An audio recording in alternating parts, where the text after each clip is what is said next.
안녕하세요. 오늘도 서연살롱을 찾아주셔서 감사합니다.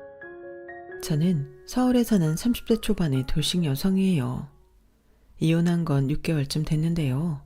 결혼 생활도 길지 않았어요. 제가 남편하고 4년이나 연애를 하고 결혼을 했는데도 그 사람에 대해 모르는 점이 있더라고요. 열길 물속은 알아도 한길 사람 속 모른다는 게 딱 맞는 거 있죠. 옛날부터 전해져오는 말들이 괜히 생긴 게 아니었어요. 시어머니는 정말 돈에 대해서는 무섭도록 깐깐한 사람이었어요. 결혼 전부터도 자기네가 돈을 더 쓸까봐 어찌나 신경을 썼는지 몰라요. 예, 집을 네가 살던 데에서 한다고 해서 가전제품이니 가구니 그런 거 우리 명의 돈으로만 하는 건 아니지?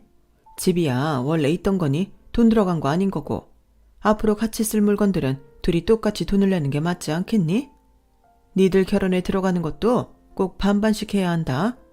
신혼여행 비용도 마찬가지야. 그래야 나중에 뒤탈이 없어. 결혼하기 전부터 너무 따지시는 시어머니가 피곤하기도 했지만 돈 문제는 깔끔해서 나쁠 거 없다고 좋게 생각했었죠. 그런데 결혼하고 나니 시어머니 말이 달라지는 게 있더라고요. 예, 집 말이야. 그거 우리 명우랑 공동명의 해야 되는 거 아니니? 니들 말 그대로 부부야. 부부가 뭐야? 일심동체 아니겠어? 뭐든 다 같이 소유하고 함께하는 게 부부지. 어머니, 근데 이 집은 제가 대학 때부터 주식 투자해서 모은 거에 대출 받아서 산 거고 전세 몇 번 주고 이제 제 집 된 거예요.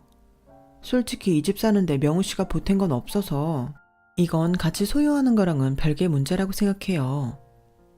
저는 투자를 잘 하시는 아빠를 보며 자라서 어떻게 하면 부동산을 잘 사고 내 재산을 불릴지에 관심이 많았어요. 대학 때 우연히 시작한 주식 때문에 주식 공부도 했고요. 그러다가 경매로 나온 집을 싸게 살 수 있었고 대출을 갚는 동안 쓰고 싶은 거 안 쓰면서 열심히 살았거든요. 남편이 그 집을 위해 저한테 단 한 번 도움 준 적이 없는데도 결혼했다고 무조건 공동명의로 하라는 건 받아들일 수 없었죠. 시어머니는 집 문제는 어떻게 말을 해도 통하지 않으니 눈을 치켜뜨고 저를 보긴 했지만 반박은 못했어요. 제가 틀린 말을 한 건 아니었잖아요.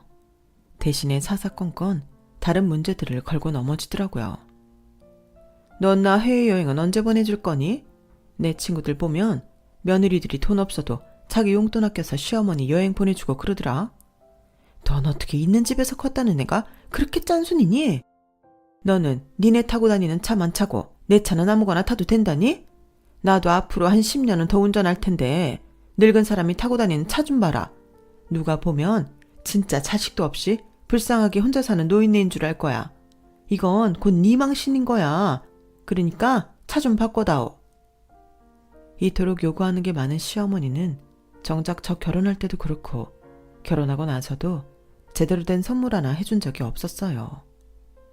시댁은 그야말로 평범한 집이었고 시아버지가 돌아가시기 전 재산을 많이 까먹어서 지금 시어머니가 사는 집도 전세였거든요. 그러니 시댁에 뭘 바랄 수 있는 것도 없었죠. 저희는 아빠가 작지만 탄탄한 투자회사를 운영하셔서 먹고 사는데 큰 어려움도 없었고 부모님도 윤택하게 지내셨어요. 저희 친정이 먹고 살만하다는 건 시댁에서도 알고 있었어요. 그럼에도 결혼 전에는 혼수 준비든 뭐든 무조건 반반으로 하자고 지나칠 정도로 깔끔을 떠는 시어머니를 보며 친정에 기대려고 하지는 않겠구나 싶었죠. 그런데 결혼을 하고 나니 사람이 숨기고 있던 모습을 드러내더라고요. 사실 친정에서는 제 결혼을 그다지 반기지는 않았어요. 저희는 엄마가 일찍 돌아가셔서 아빠와 언니 그리고 저 세 식구거든요. 아빠는 특히 걱정이 많으셨죠. 내가 볼 때 박서방이 뭔가 열심히 할 사람으로 보이지를 않아. 요즘이야 남녀 구별 없이 능력 있는 사람이 일 잘하면 먹고 산다지만 결혼이라는 게 한쪽 능력으로 너무 기울면 잘 되지를 않더라. 언니도 옆에서 아빠 말을 거들었어요. 나는 네가 학벌이 안 좋은 것도 아니고 직업이 없는 것도 아닌데 꼭 명우랑 오래 사귀었다고 결혼해야 되는 건지 잘 모르겠다. 발이 안으로 굽어서가 아니라 솔직히 네가 너무 아까워. 언니, 근데 우리 4년이나 사귀었잖아. 이 정도 사귀고도 헤어지지 않는 거 보면 이게 인연 아니겠어? 원래 진짜 인연은 옆에 있는 거라고 하잖아. 자꾸 딴 데서 찾는 거 아니라고 다들 그러더라고. 명우 씨 괜찮은 사람이니까 우리 잘 살 거야. 내가 결혼할 사람만 있었어도 네가 이렇게 서두르지 않았을 것 같은데 괜히 내가 미안하네. 그런 거 아니야. 나 명우 씨랑 결혼하고 싶어. 그래서 하는 거야. 사실 아빠는 심장이 안 좋으셔서 몇 년 전 한번 쓰러지셨고 그때 수술을 받았지만 그다지 상태가 좋으신 건 아니었어요. 아빠가 크게 내색은 하지 않으셨지만 의사분이 하시는 말씀이 아빠가 돌아가시기 전에 농담으로 사위 한 명이라도 봤으면 좋겠다고 하셨다던 얘기를 들었어요. 꼭 그 말 때문에 제가 남편과 결혼을 한 건 아니었지만 아주 영향을 받지 않은 건 아니었어요.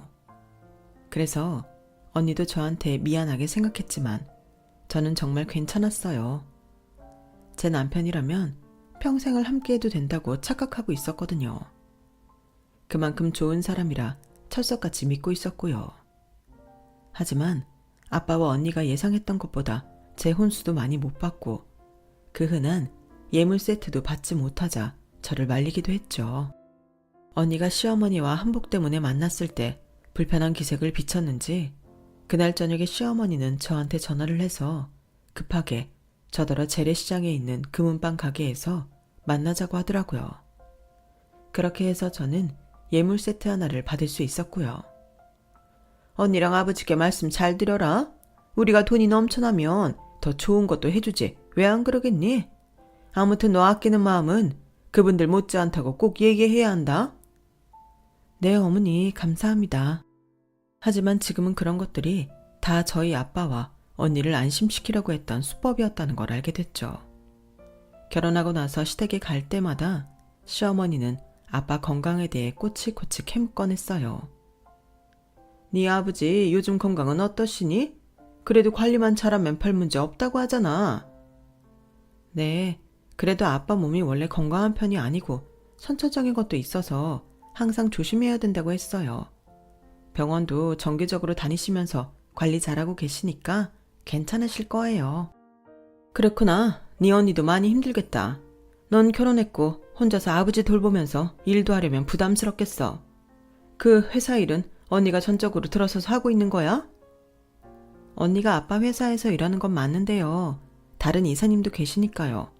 회사라는 게 한 사람이 해서 돌아가는 게 아니잖아요. 그렇긴 하지. 그래도 혹시 모르니 너희 언니 힘들 것 같으면 너라도 회사 들어가는 게 좋을 거다. 그런 건 서로 도와야지. 라며 저한테도 아빠 회사 일을 하라고 하는데 저는 그게 아빠를 생각해줘서 하는 말인 줄로만 알았어요. 결혼 초부터 친정일로 신경 쓰이게 해드리는 게 죄송했고 저희 가족을 생각해 주시는 게 감사해서 갈 때마다 항상 백화점에서 과일도 사가고 굴비나 한우 같은 것들도 많이 선물했죠. 아빠는 제가 결혼하고 석 달까지 정도는 계속 괜찮은 상태를 유지하셨고 전보다 더 활동도 많이 하셔서 조금 안심하고 있었어요. 그런데 비 오는 날 어떻게 혼자 밖에 나가셨다가 우산도 없이 비를 맞고 집에 오셨다고 해요. 그때부터 아빠는 기침을 심하게 하더니 결국 폐렴 판정을 받으셨죠. 폐렴은 병원에 며칠 입원해서 낫기는 했는데 그 일을 기점으로 아빠의 몸은 점점 더 쇠약해졌고 심장도 덩달아 안 좋아졌어요. 결국 폐렴이 완치되어 퇴원하셨던 아빠는 일주일 후에 다시 병원에 입원하셨고 저와 언니는 담당 의사로부터 이제는 어떻게 될지 모르겠다는 말을 전해 듣게 되었어요. 아빠도 어느 정도 짐작을 하셨는지 그때부터 자꾸 변호사를 부르시더라고요. 아빠가 주변 정리를 하려는 게 보여서 저는 너무 심란했어요. 아빠, 왜 자꾸 병원으로 변호사를 부르고 그래? 퇴원해서 만나면 되잖아. 여기서는 그냥 푹 쉬기만 해. 왜? 여기 변호사 오는 게 싫으냐? 그래도 아빠가 해야 할 일은 해야지. 아빠가 자꾸 곧 어디 가버릴 것처럼 보여서 그렇지. 아빠, 아직 더 살아야지. 손주도 보고 나랑 언니랑 해외여행도 같이 가고. 그러게, 너무 바쁘게 살아서 온 가족이 함께 해외로 여행 가본 적이 없네.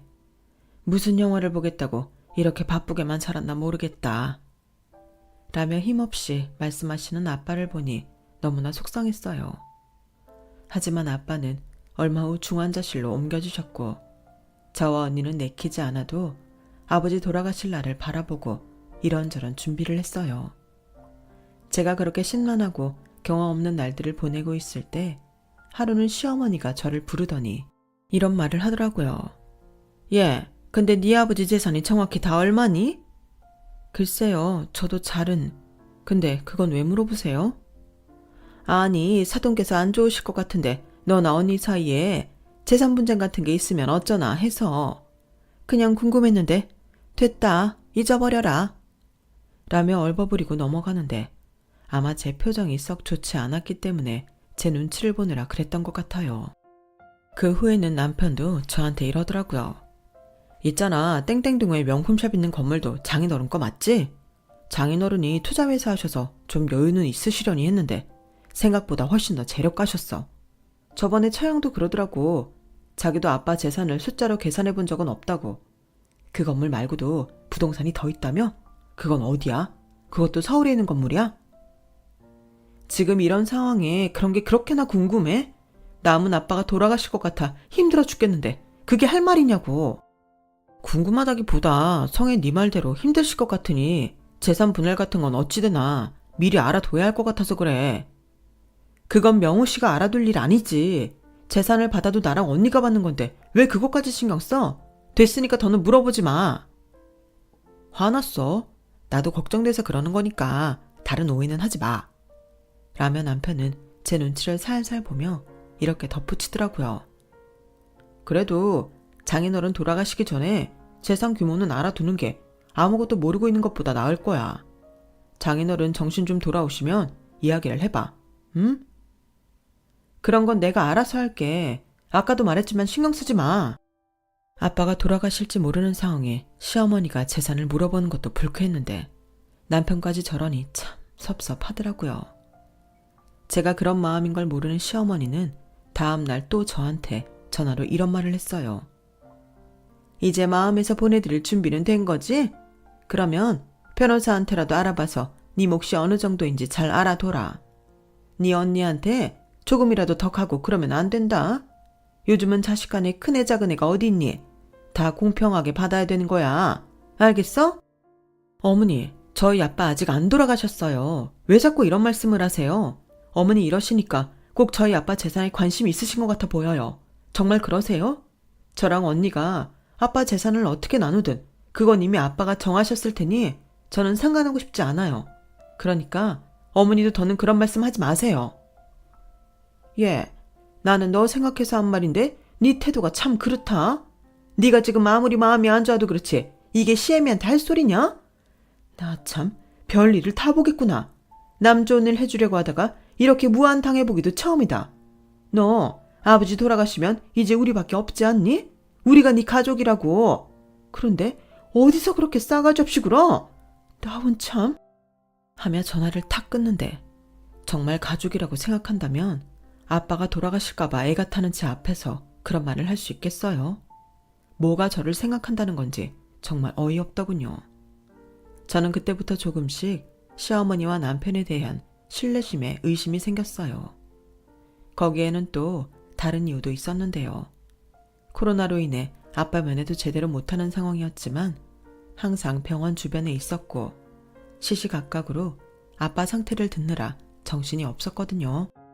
그런데 시어머니는 제 신용카드를 달라고 하셔서는 오만대에 가서 별걸 다 샀더라고요. 게다가 그걸로 막 풀리기 시작한 해외여행 항공권까지 샀고요. 하지만 당시에 저는 그런 걸 일일이 따지고 싸울 여력도 없었어요. 대신 병원 앞에 온 남편한테 한마디 하긴 했죠. 그런데 남편의 태도도 정말 가관이었어요. 성희야, 엄마가 건강해서 그렇게 돈 쓰고 다니는 것도 감사하지 않아? 장인어른 봐봐. 저렇게 대신이 돈이 쌓여 있어도 한 푼 쓰지 못하잖아. 너도 장인어른하고 어디 가지도 못하고 속상하잖아. 나중에 우리 엄마 아프거나 몸져 누워있을 때 후회하지 마. 이것도 다 기운 있으니까 나가셔서 돈도 쓰고 그러시는 거야. 그러면 명호 씨 카드로 해야지. 왜 내 카드로 그러는 건데? 안 그래도 아빠 병원비에 이것저것 신경 쓸 거 많은데 굳이 내 카드를 달라고 하셔서 저러고 다니시는 게 내 생각해 주시는 건가? 명우 씨, 엄마 그렇게 끔찍하게 생각하면 명우 씨 카드 드려. 전에 그러시는데 차도 바꾸고 싶다고 하시더라. 차도 바꿔드리고. 야, 솔직히 엄마가 그 나이에 차가 참 그렇잖아. 나도 너만큼 능력되면 벌써 바꿔주고도 남았어. 엄마가 그런 말씀 하셨으면 바로 바꿔드리지. 여태 뭐 했어? 훅힌다. 그러는 명우 씨는 우리 아빠한테 뭘 해줬는데? 결혼 전에는 우리 아빠한테 엄청 잘할 것처럼 말했잖아. 명우 씨 지금 말하는 거 보면 말이야. 내 돈 우리 아빠 돈 쓰는 거 되게 당연하게 여기는 것 같아. 뭐 내가 아주 그 집 ATM 기기 된 것 같다고. 이러려고 한 결혼이 아닌데 진짜 확 이혼해버릴까 봐. 라며 성질을 버럭내자 남편은 아차 싶었는지 입을 딱 다물었어요. 그리고 그때부터는 제 눈치를 보기 시작했고 시어머니도 더 이상 제 카드도 쓰지 않았고 재산 어쩌고 하는 말도 제 앞에서는 꺼내지 않았고요. 저와 언니는 어떻게든 아빠가 다시 일반 병실로 돌아오기만을 바라며 하루하루 피말리는 시간을 보냈어요. 하지만 저희의 바람과는 다르게 아빠는 얼마 후 돌아가시고 말았죠. 그래도 마지막에 저와 언니가 함께 중환자실에 들어가 아빠 숨을 거두는 순간을 본 게 위안이 되긴 해요. 아빠가 마지막 가시는 걸 보지 못했으면 큰 한이 됐을 것 같아요. 엄마가 돌아가시고서 아빠 혼자 저와 언니를 위해 많은 걸 희생하셨던 걸 생각하면 눈물이 절로 나왔어요. 언니 역시 마찬가지 심정이었기에 저와 언니는 서로 부둥켜 안고서 얼마나 울었는지 몰라요. 아빠가 돌아가시고 장례를 다 치르고 나니 현실적으로 처리해야 할 문제들이 정말 많더라고요. 물론 변호사와 회사 이사님이 저와 언니를 많이 도와주시긴 했지만 이제 이 세상의 피부치가 딱 언니와 저 둘뿐이라는 사실이 문득문득 제 마음을 많이 무겁게 하더라고요. 저와 언니는 아빠의 유언대로 재산을 받게 되었어요. 그런데 아빠가 아파트 한 채를 제 앞으로 해놓으셨더라고요. 그 아파트 아빠가 네 노후가 걱정돼서 주신 거야. 나야 아빠 회사에서 일도 하고 너보다 더 모아놓은 것도 많잖아. 너 결혼하고 나서 걱정이 많이 되셨나 보더라고. 언니, 근데 이건 아닌 것 같아. 언니야말로 결혼도 해야 하고 돈 쓸 때 많은데 언니 이거 우리 반반씩 하든가 다른 것처럼 공동명의로 해놓자. 나 이거 내가 혼자 받아놓고는 불편하고 미안해서 못 살 것 같아. 저는 계속 고집을 부렸고 언니는 그럼 좀 더 생각해보자며 집 문제에 대해서는 결정을 보류했어요. 그런데 옆에서 늘 귀를 쫑긋 세우고 제 재산분할 문제를 다 듣고 있던 남편이 간섭을 하더라고요. 저기 얘기 들어보니까 장인어른이 너한테 준 아파트를 처형하고 공동명의로 하려는 거 정말이야? 언니가 아무리 아빠 회사 물려받는다고 해도 받을 건 공평하게 받아야 된다고 생각해. 언니 아직 결혼도 안 했고 앞일 어떻게 될지 모르잖아. 그건 우리도 마찬가지지. 우리 앞날에는 무슨 일이 있을 줄 알고 네 앞으로 해준 아파트를 공동명의로 해. 성혜 너는 왜 그리 욕심이 없냐? 자매지간이 아무리 좋아도 결국에는 남남이야. 나중에 그 아파트나 다른 재산 때문에 싸움 날 수도 있어. 그냥 장인어른 유지대로 성이 네 걸로 해. 아빠 뜻을 거스르는 것도 아니고 언니와 더 잘 지내려고 그러는 거야. 명우 씨는 나랑 언니가 그 아파트 하나 때문에 의의가 상할 사이로 보여? 그것보다 왜 자꾸 명우 씨가 우리 아빠 유산 문제에 나서려고 해? 이건 나랑 언니가 알아서 할 거니까 신경 쓰지 마. 신경 쓰지 말라니. 우리야말로 평생 함께할 부부잖아. 그렇게 말도 못 꺼내게 하는 건 좀 너무한다고 생각 안 해? 나 장인어른 돌아가셔서 네 옆에서 처형보다 더 상주처럼 애썼어. 그런데 이제 와서 나는 빠져라. 그게 할 소리야? 이런 식으로 점점 더 노골적으로 저희 집 재산에 간섭하려는 남편과 함께 시어머니도 옆에서 한 소리 해댔어요. 얘, 너 아파트 받는 거 네 언니랑 공동명의 한다며? 그러는 거 아니다. 네 아버지 뜻대로 해야지. 그러다가 언니랑 사이라도 안 좋아져 봐. 그 아파트라도 확실히 네 거가 돼야지. 형제끼리 의의가 왜 상하니? 지금은 너랑 네 언니가 죽고 못 살 것 같아도 네 언니도 결혼해 봐라. 자기 가정 생기면 마음 달라져. 그때도 언니가 너랑 아파트 공동명의했다고 주아라 하겠어? 저희 언니가 저보다 돈 많으면 많았지 그것 가지고 이상할 사람 아니에요. 아니, 그러면 더더욱 이해가 안 된다. 왜 너보다 돈이 많은 언니랑 그 아파트를 나누려고 하니? 너 진짜 이상하다. 저는 아빠의 체운이 남은 걸 언니랑 좀 더 오래 함께하고 싶은 건데 그런 제 마음은 아랑곳하지 않고 제가 받을 재산을 자기들 것처럼 왈가왈부하는 시어머니와 남편한테 점점 정이 떨어지기 시작했어요. 명우 씨한테도 말했지만 이 문제는 저랑 언니가 알아서 할 문제예요. 저랑 언니 아파트 하나 갖고 문제 안 생기니 걱정 마세요.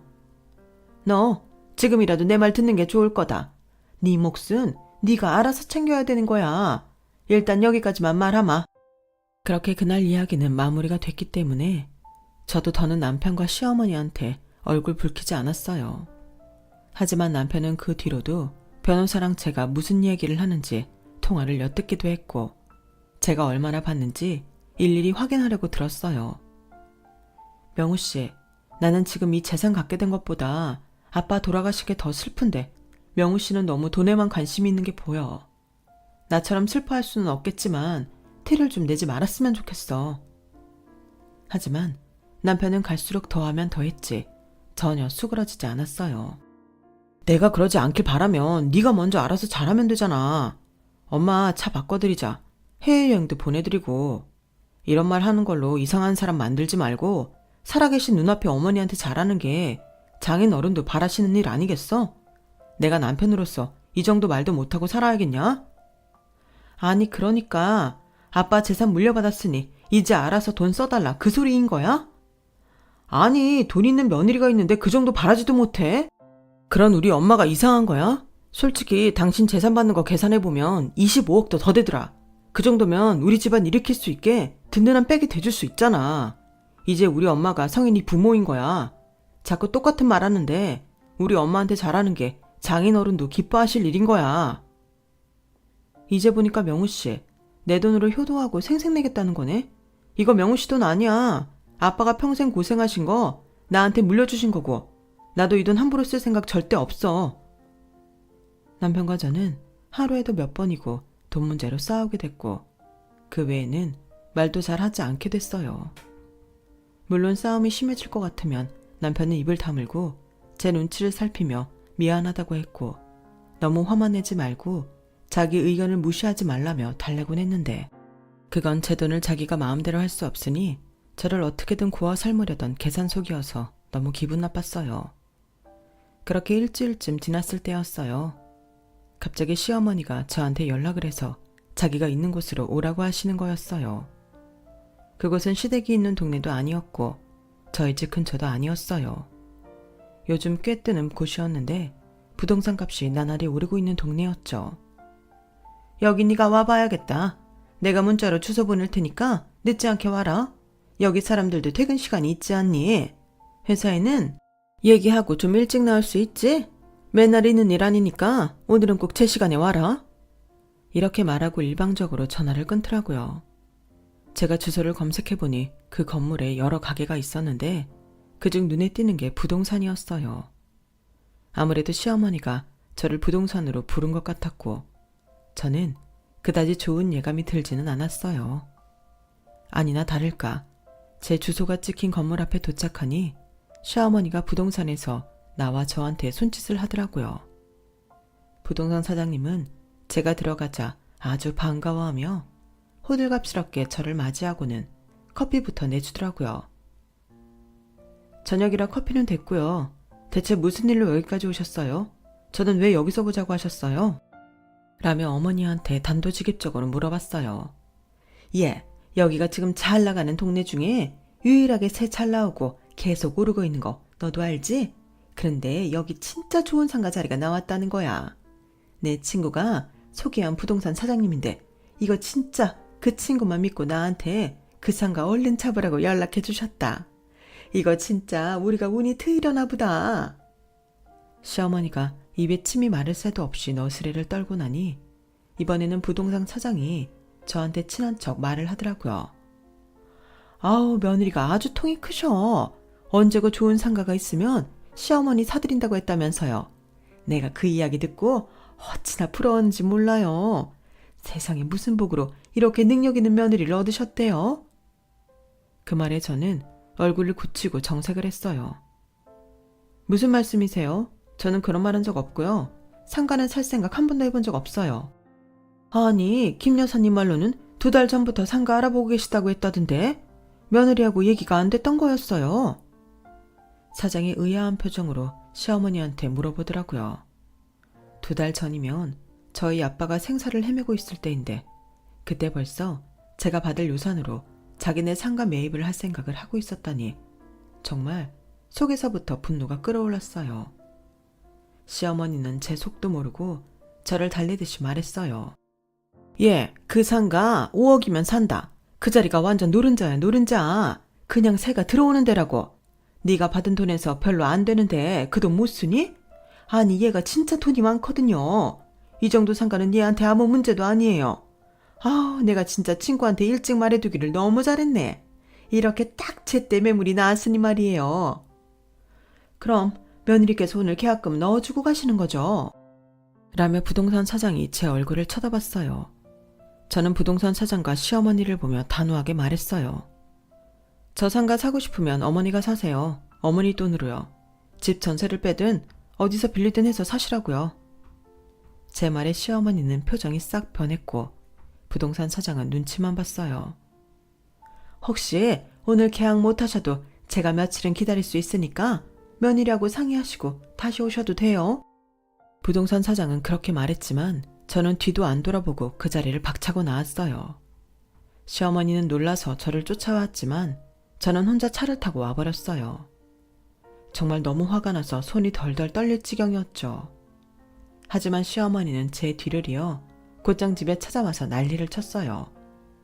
너 어떻게 남 앞에서 내 위신을 그런 식으로 깎아먹니? 나를 그렇게 망신줘도 되는 거야? 내가 네 시어머니야. 어디 시어머니한테 며느리가 남 앞에서 창피를 당하게 만들어. 됐으니까 상가 살 돈이나 내놓거라. 우리는 어차피 한 배를 타고 가는 가족이야. 그 상가 나중에 결국 다시 너한테 다 돌아간다. 나한테 다른 자식이 있는 것도 아니고 명우 하나인데 너는 내 깊은 속도 모르고 어떻게 그렇게 무안을 줄 수 있어? 그건 어머니 생각이고요. 저는 상가를 살 마음이 전혀 없어요. 게다가 저희 아빠 어떻게 될지 모를 때 상가 알아보고 계셨다니 저야말로 배신감에 어쩔 줄 모르겠네요. 제가 그렇게 말하자 시어머니는 뜨끔한 표정을 지었지만 끝까지 뻔뻔하게 이렇게 말하더라고요. 내일까지 다시 생각해봐라. 그때는 부동산 사장 앞에서 신뢰 많았다고 정중히 사죄도 드리고. 시어머니가 가고 얼마 안 돼서 남편이 왔고 남편도 저한테 똑같은 소리를 하더라고요. 정혜 너 오늘 부동산에서 엄마 곤란하게 했다며? 너는 진짜 왜 그러냐? 그런 자리에서 어머니 체면을 구겨놓으면 어떡해. 내가 말했지. 이제 우리 엄마가 네 부모인 거라고. 돈 생겼는데 그 정도 효도도 못해? 그게 무슨 효도야. 효도하고 싶으면 명우 씨가 돈 벌어서 명우 씨 돈으로 상가 사드려. 그러면 되겠네. 야, 나도 너처럼 운 좋게 돈 많은 아빠 밑에서 태어났으면 이러고 있겠냐? 그랬으면 나도 엄마한테 효도하며 살았어. 지금 돈 많은 아빠 못 만나서 엄마한테 효도 못한다는 거 그런 말이야? 그거 다 핑계지. 하고자 마음만 먹으면 왜 못해? 왜 네가 하고 싶은 효도를 나한테 떠넘겨? 내가 언제 그런 상가를 사드리겠다고 했냐고.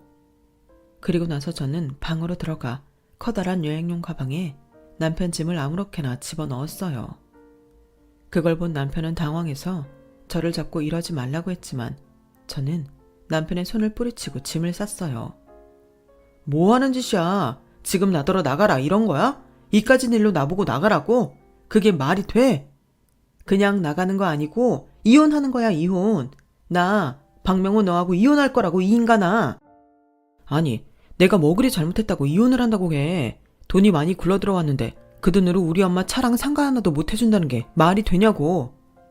그러니까 그거 말이 된다고 해줄 여자 찾아. 나는 죽어도 그렇게 못하겠으니까. 우리 아빠 돌아가실까봐 나랑 언니가 그렇게 애달아하고 슬퍼할 때 내 카드로 호의호식 다 하고 그것도 모자라서 상가까지 미리 알아보고 다니고 여행 간다고 항공권을 끊지 않나. 그런 사람이 어떻게 내 가족이야? 내 친아빠 죽음을 이런 식으로 이용해 먹는데. 나 이혼 못해. 난 절대 못하니까 어디는 해볼 테면 혼자 해봐. 너 부인 재산 가지고 그런 식으로 강요하는 게 이혼 사유 안 될 것 같아? 지금이 어떤 세상인데 내 돈이 네 돈이 되니? 우리한테 그럴 정도의 의리라도 있나? 너는 우리 집에 눈꽃만큼도 의리가 없는데 내가 왜? 세상에 남의 아빠 죽음을 자기네 집 재산 불리는 기회로 이용하는 그런 인간들하고 어떻게 살아? 난 못 사니까 당장 나가. 저는 가방을 집 밖으로 던져 내놓았고 남편을 떠밀어 밖으로 쫓아낸 뒤에 문을 닫아버렸어요. 현관 비밀번호도 바꿔버렸고요. 남편은 배를 눌러대고 문을 쾅쾅 두드리다가 앞집에서 나와 항의하자 어쩔 수 없이 가방을 들고 엘리베이터를 타더군요. 저는 다음날 바로 이혼 소송을 제일 잘한다는 변호사를 알아봤고 시어머니는 계속 저한테 문자와 전화를 해대며 이런 식으로 나와서 저한테 좋을 게 하나도 없다고 말 같지 않은 말만 해대더군요. 남편 역시 이혼이 능사가 아니라며 이혼하고 나도 저한테 좋은 일 없을 거라는 말을 했고요. 하지만 제가 꼼짝도 하지 않고 이혼 소송을 준비하자 시어머니는 마치 져주는 것처럼 이런 문자를 보냈더라고요. 그래, 상가는 됐다. 그러니 이제 그만 시위해라. 할 만큼 했잖니? 네 고집을 누가 당하겠어. 저는 기가 막혀 헛웃음만 나왔고 그 문자도 싹 다 변호사에게 보냈어요. 그리고 이혼 소장을 받아든 남편과 시어머니는 그제야 자기들 앞에 닥친 현실을 직시했는지 이제는 저한테 잘못했다고 다시 생각해달라는 문자를 보내더군요. 한 번은 어쩌다 시어머니랑 통화가 됐는데 아주 우는 척 구슬픈 목소리로 이러더라고요. 나는 상가 하나쯤이야 네가 넓은 마음으로 사줄 거라 생각했다. 그런데 그것조차 내 욕심이었고 나의 짧은 소견이었던 것 같네. 미안하다. 마음 풀고 다시 명호 받아들여. 니네 결혼한 지 얼마나 됐다고 벌써 이혼이야.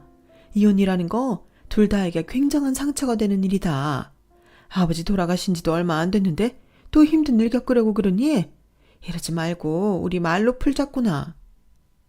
네, 돌아가신 우리 아빠가 아마 이 꼴을 봤으면 당장 이혼하라고 소리치셨을 거예요. 아마 지구 끝까지라도 쫓아와서 당신네들하고 나 갈라놨을 거라고요. 제가 힘든 일 당한 걸 알면 어떻게 그런 행동을 할 수 있겠어요? 어머니 성격에 저랑 명우 씨 입장 반대라고 생각해 보세요. 저희 언니가 그 집 돈으로 상가 사겠다고 했으면 어떨 것 같으세요? 제 말에 시어머니는 아무 말도 하지 못했고 저는 전화를 끊어버렸어요. 그 뒤로도 남편과 시어머니는 계속 잘못했다고 사과했어요. 성희야, 내 말에 그렇게까지 상심한 줄 정말 몰랐어.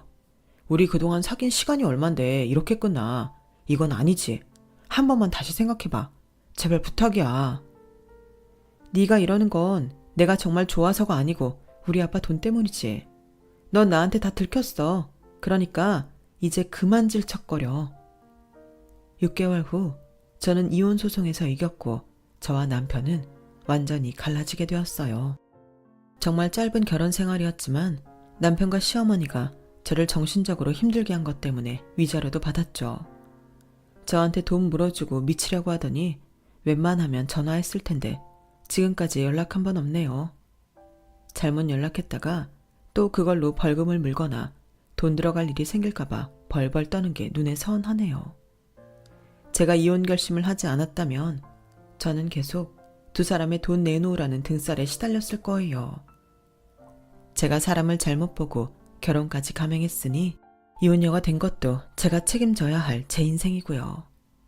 그럼 제 사연 들어주신 분들 모두 감사드리고 행복하시길 바랄게요. 여러분, 사연 댓글에 응원과 현명한 조언 부탁드려요. 좋아요와 구독은 저에게 큰 힘이 됩니다. 오늘도 좋은 일 가득하세요.